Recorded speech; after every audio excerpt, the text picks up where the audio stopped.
अस्सलामुअलैकुम दोस्तों।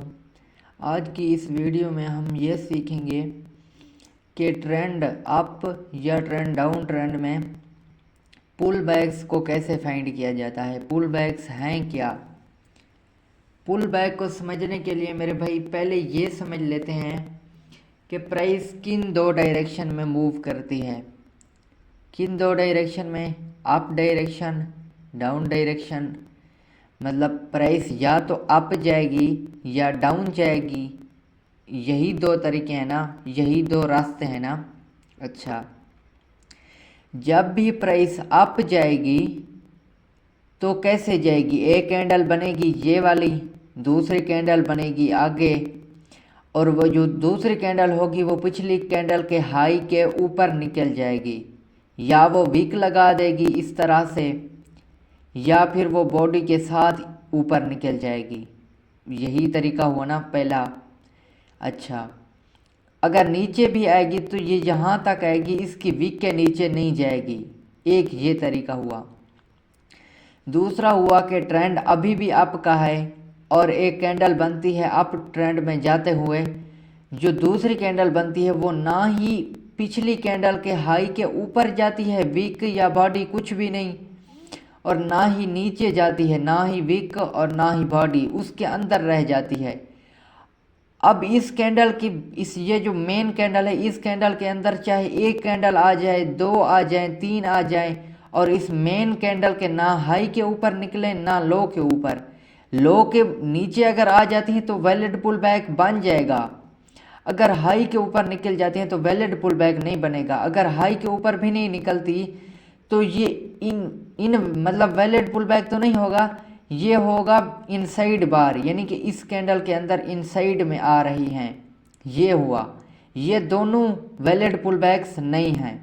अब तीसरा क्या है कि ट्रेंड अभी भी आपका है, प्राइस अप जा रही है, एक कैंडल बनती है और दूसरी कैंडल जो होती है वो इस पिछली कैंडल के हाई के भी ऊपर निकल जाती है, चाहे विक या चाहे बॉडी भी साथ निकल जाए, लेकिन वो इसके लो के भी नीचे आ जाती है, नीचे आती है। लेकिन ये बॉडी हो, बॉडी क्लोजिंग करे या ऊपर चली जाए, सिर्फ विक नीचे आ जाए, तो ये वैलिड पुल बैक होगा, जिसे मैंने मार्क कर रखा है। इसके अलावा आगे जो कुछ भी हो, लेकिन हमारा वैलिड पुल बैक यहाँ पर कंफर्म हो जाएगा। इस हाई से लेकर इस हाई से लेकर इस लो तक ये हमारा वैलिड पुल बैक होगा। दूसरी एग्जांपल क्या है कि ट्रेंड अप है, एक कैंडल बनी खड़ी है और जो दूसरी कैंडल बनी है वो इसके हाई के ऊपर तो नहीं जाती, ना ही बॉडी जाती है ना ही विक जाती है, लेकिन उसके लो के नीचे आ जाती है, चाहे बॉडी हो जाए चाहे विक आ जाए। मैं वैलिड पुल बैक का बता रहा हूँ, चाहे बॉडी भी नीचे आए या विक आए, कुछ भी आए, तो वो क्या हो जाएगा? वैलिड पुल बैक बन जाएगा, इन दो सूरतों की तरह। ये अप ट्रेंड का हुआ। अप ट्रेंड का क्या मतलब कि प्राइस ऊपर जा रही है, मतलब आपको चार्ट पर लग रहा है, इस तरह से दिख रहा है कैंडल में कि प्राइस ऊपर जा रही है, ऊपर की तरफ बढ़ रही है। तो इन दो सिचुएशन के जो भी वैलिड पुल बैक्स होंगे ये वैलिड पुल बैक्स होंगे। ये दो जो सिचुएशन क्रिएट होंगे चार्ट में, इस तरह से जो इनमें अब मैंने दो कैंडल्स में आपको बता दिया, इनमें तीन चार पांच कैंडल चाहे जितनी भी बने, अगर इस तरह यानी कि मेन कैंडल के जो भी उस वक्त की कैंडल होगी उसके लो के नीचे अगर जाएगी तो वैलिड पुल बैक होगा। हाई के ऊपर जाती है तो कोई बात नहीं, लो के नीचे जब जाएगी, लो के नीचे जब क्लोजिंग करेगी तो वैलिड पुल बैक बनेगा। अब डाउन ट्रेंड को समझते हैं। डाउन ट्रेंड का क्या मतलब है कि प्राइस नीचे जा रही है। जब नीचे जा रही है तो एक कैंडल मेन बनती है जो कि रेड ही बनेगी ना, डाउन ट्रेंड है। जब दूसरी कैंडल बनती है, जब दूसरी कैंडल बनती है तो वो इसके लो के नीचे चली जाती है, चाहे विक जाए चाहे बॉडी जाए, लेकिन ये इसके मिड में आती है, इसके हाई को नहीं लेती। अब डाउन ट्रेंड में मैं बता रहा हूँ कि कैंडल के हाई को जब तक नहीं लेगी तो वैलिड पुल बैक नहीं बनेगा। चाहे चाहे जो कुछ भी हो, उसके हाई के ऊपर जब तक नहीं जाएगी बॉडी या विक तो वह वैलिड पुल बैक नहीं बनेगा।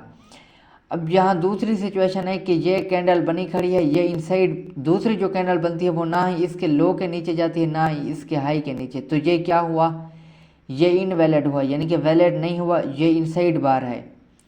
अब यहाँ पर तीसरी कैंडल है, तीसरी सिचुएशन ये है कि ये कैंडल्स बनी खड़ी हैं और यहाँ पर जो दूसरी कैंडल बनती है वो इसके हाई के ऊपर चली जाती है। मैं बता रहा हूँ कि लो के नीचे जाना, ये डाउन ट्रेंड कंटिन्यू ही तब होगा ना जब प्राइस नीचे जाएगी, और प्राइस तो नीचे जानी है, उसका लो तो लिया जाएगा ना, ज़रूर ही लिया जाएगा। लेकिन जब तक हाई नहीं लिया जाएगा तो वैलिड पुल बैक नहीं बनेगा। ये डाउन ट्रेंड का है।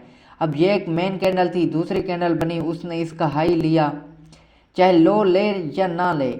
अब यहाँ पर इसने लो मतलब लो पॉइंट को भी ले लिया, हाई पॉइंट को भी ले लिया, तो ये क्या बना, ये बना वैलिड पुल बैक।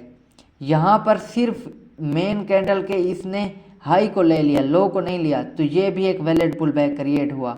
अब वैलिड पुल बैक ये होगा यहाँ से यहाँ तक, ये एक वैलिड पुल बैक होगा। आगे हम इस तरह से खींच लेंगे, यहाँ पर भी सेम इसी तरह से होगा। अब यहाँ पर लाइव चार्ट में मैं आपको ज़रा एग्जांपल्स दे दूँ। एक और बात मैं आपको बता रहा हूँ कि मैं आपको जो है मतलब अपना नंबर या व्हाट्सअप नंबर प्रोवाइड कर दूंगा, जिसमें आपने खुद प्रैक्टिस करनी है इन वैलिड पुल बैक्स के चार्ट में जाकर। चाहे आप किसी भी मार्केट में काम कर रहे हैं, मुझे आपने अपनी जो सिचुएशन है, जो आप कुछ कर रहे हैं, उसको आपने मेरी व्हाट्सएप पर सेंड कर देना। मैं आपको डेफिनेटली ज़रूर रिप्लाई दूंगा, इंशाल्लाह वो रिप्लाई दूंगा कि आपने जो वैलिड पुल बैक मार्क किया हुआ है, क्या वो वैलिड पुल बैक है भी या कि नहीं, ये मैं आपको ज़रूर जवाब दूंगा इंशाल्लाह। आपने ये ज़रूर कर लेना है, आपने प्रैक्टिस खुद कर लेनी है, और आपने अपनी प्रैक्टिस की जो है मतलब मुझे वीडियो रिकॉर्ड या फिर इमेज मुझे सेंड कर देनी है। मैं आपको रिप्लाई दे दूंगा कि क्या ये वैलिड पुल बैक है या फिर नहीं।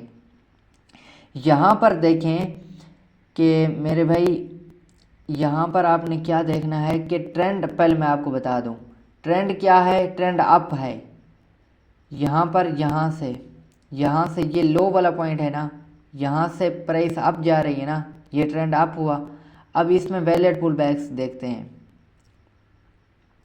वैलिड पुल बैक्स कौन से बने, यहाँ पर अगर आप देखेंगे, यहाँ पर अगर आप देखेंगे तो क्या बना है, ये एक मेन कैंडल थी, ये दोनों कैंडल इस कैंडल के इनसाइड बार में आ गई। तो इनसाइड बार के बारे में मैंने आपको क्या बताया था कि वैलिड पुल बैक नहीं होगा। ये दोनों कैंडल इनसाइड हैं, ये मेन कैंडल है।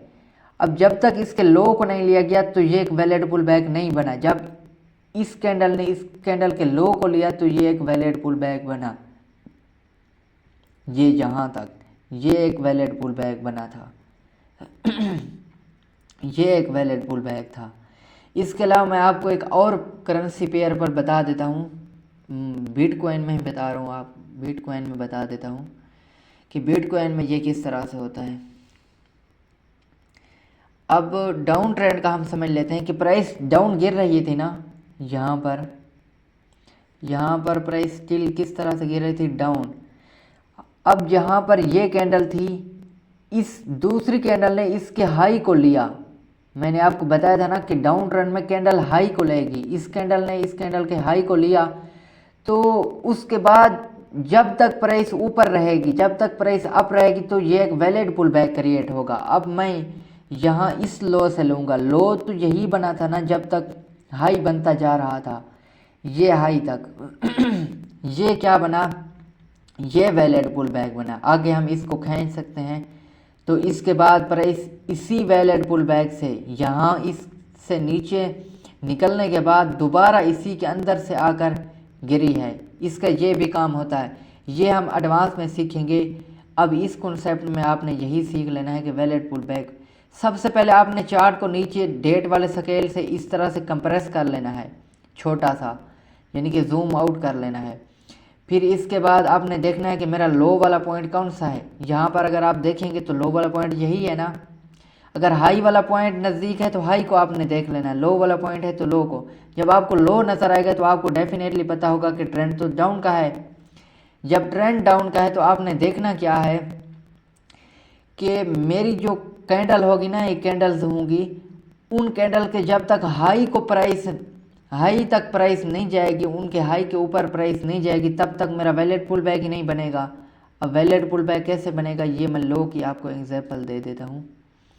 ये कैंडल थी ग्रीन कैंडल, इस ग्रीन कैंडल के ऊपर रेड कैंडल गई तो ये एक वैलिड पुल बैक बनाना।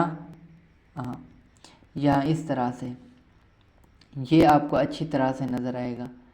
ये देखें, ये ग्रीन कैंडल थी, इस ग्रीन कैंडल के ऊपर जब रेड कैंडल गई तो ये एक वैलिड पुल बैक बनाना। अब यहाँ इनसाइड बार में भी आप देख सकते हैं कि ये एक रेड कैंडल थी, ये ग्रीन कैंडल इस रेड कैंडल के अंदर आ गई, फिर ये एक कैंडल आई या दो आए, चाहे जितनी भी हैं वो इनसाइड बार होंगे, इस कैंडल के इनसाइड के अंदर होंगे।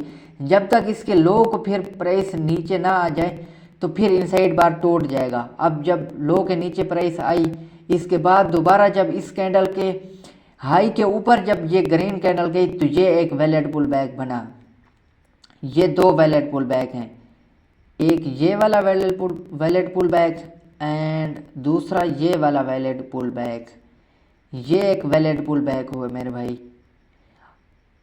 एक पहला ये वाला वैलिड पुल बैक था एंड दूसरा ये वाला वैलिड पुल बैक।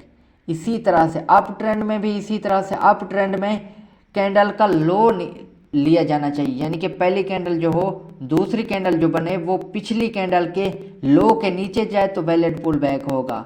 एक कैंडल लाजमी जानी चाहिए, 2 3 4 चली जाए तो वैलिड पुल बैक बनता जाएगा। अप डाउन ट्रेंड में जब एक कैंडल होगी, उस कैंडल के हाई के ऊपर प्राइस जाए, चाहे क्लोजिंग करे ना करे, विक हो, तो वैलिड पुल बैक क्रिएट हो गए। यहाँ पर आपको नज़र आ रहे हैं ना, ये ग्रीन कैंडल थी, रेड कैंडल इसके ऊपर गई, इस हाई कैंडल के यहाँ ये इस ग्रीन कैंडल के ऊपर गई तो ये एक वैलिड पुल बैक बना, यहाँ तक गई ऊपर तो ये एक वैलिड पुल बैक बना। आई होप कि आपको ये वीडियो पसंद आई होगी। अगर आपको ये वीडियो पसंद आई है तो मेरे भाई लाइक और चैनल को सब्सक्राइब ज़रूर कर दें। तो मिलते हैं इंशाल्लाह नेक्स्ट वीडियो में। लेकिन ये काम आपने लाजमी करना है, आपने प्रैक्टिस ज़रूर करनी है। जो भी आपकी गलतियाँ होगी वो आपने मुझे व्हाट्सएप पर सेंड कर देनी है, इमेजेस की या वीडियोज़ की सूरत में। मैं आपको इंशाल्लाह ज़रूर रिप्लाई दूँगा और मैं आपको गाइड कर दूँगा कि किस तरह से ये सारा कुछ करना है। तो इंशाल्लाह मिलते हैं नेक्स्ट वीडियो में।